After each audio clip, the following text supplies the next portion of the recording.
সড়ক সড়ক চাই আপুজ না সংগ্রাম সংগ্রাম সংগ্রাম সংগ্রাম সংগ্রাম আপুজ না সংগ্রাম এই মুহূর্তে দরকার সংস্কার এই মুহূর্তে দরকার সংস্কার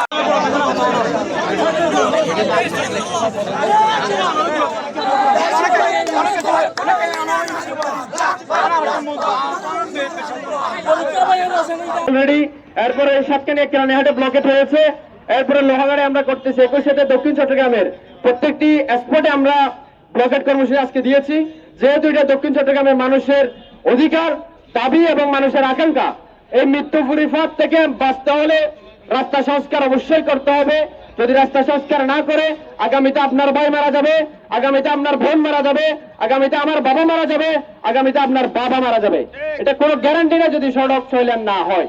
অতএব আমাদেরকে চয়লেন করার আগ পর্যন্ত, দাবি সাবমিট করার আগ পর্যন্ত, আমাদের টেন্ডার যদি সাবমিট না হয়, তারিখ যদি ঘোষণা না করে কোন তারিখ থেকে কাজ করবে, আমরা রাজপথ থেকে উঠবো না। কেউ এখানে আশার বাণী শোনাতে আসবেন না, কোন পলিটিক্যাল নেতা আশার বাণী শোনাতে আসবেন না। আমরা অনেক আশার বাণী শুনেছি, অনেক মানববন্ধন করেছি, অফিসিয়াল অনেক কার্যক্রম আমরা করেছি। সর্বশেষ আশার বাণী শুনতে শুনতে আমাদের কর্ণপাত, আপনাদের কারো কর্ণপাত হয়নি। অতএব আপনারা দয়া করে আমাদেরকে আশার বাণী শোনাতে আসবেন না, প্রয়োজনে সহযোগিতা করুন। আমাদের এই আন্দোলনটি সফল করার জন্য আপনারা প্রয়োজনে আপনাদের রাজনৈতিকভাবে সহযোগিতা করুন। টানা তৃতীয়বার অর্জন করেছে দেশের সেরা সুপার ব্র্যান্ড স্বীকৃতি বসুন্ধরা টিস্যু। পর্যটন নগরী কক্সবাজার যে মহাসড়ক, চট্টগ্রাম কক্সবাজার মহাসড়ক, আসলে এই সড়কটা তো মরণ ফাঁদে পরিণত হয়েছে। যে আমাদের কক্সবাজারে মানুষ আসে হচ্ছে পর্যটন নগরীতে, পর্যটন হিসেবে আসে, কিন্তু এই পর্যটন নগরীর রাস্তাটা হয়ে গেছে কি মৃত্যু ফাঁদে পরিণত হয়ে গেছে।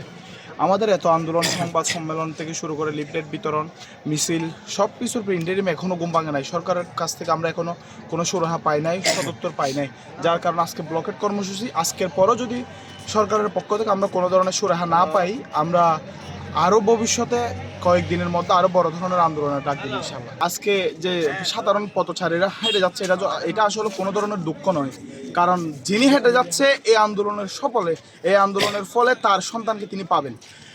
যিনি আজকে যদি সে গাড়িতে করে যেত, কালকে তার ছেলে গাড়িতে অ্যাক্সিডেন্ট করে মারাও যেতে পারতো।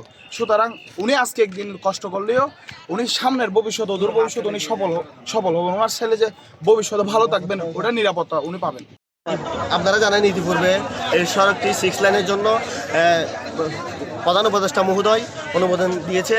তার বন পরিবেশের একটা জাইলার ডালা নামক একটা স্থানে একটা পাহাড় হাতি চলাচলের জন্য একটা মামলা করেছে। এর পরিপ্রেক্ষিতে আমরা প্রাথমিকভাবে স্মারকলিপি দিয়েছি ইউনু মহোদয়ের কাছে, ডিসি মহোদয়ের কাছে এবং বিভাগীয় কমিশনার কাছে এবং সড়ক উপদেষ্টার কাছে। পরবর্তীতে আমরা এটাতে কোনো কাজ না হওয়াতে সাংবাদিক সম্মেলন করলাম। আমরা আমাদের কর্মসূচি 1 মাস যাবৎ চলমান, আপনার প্রেস ব্রিফিং, তারপরে হচ্ছে আপনার স্মারকলিপি, এরকম তারা সর্বশেষ সিদ্ধান্ত অনুযায়ী আজকের আমাদের এই ব্লকেট কর্মসূচি, আমাদের এই ব্লকেট কর্মসূচি সকাল 9টা থেকে বিকাল 4টা পর্যন্ত থাকবে।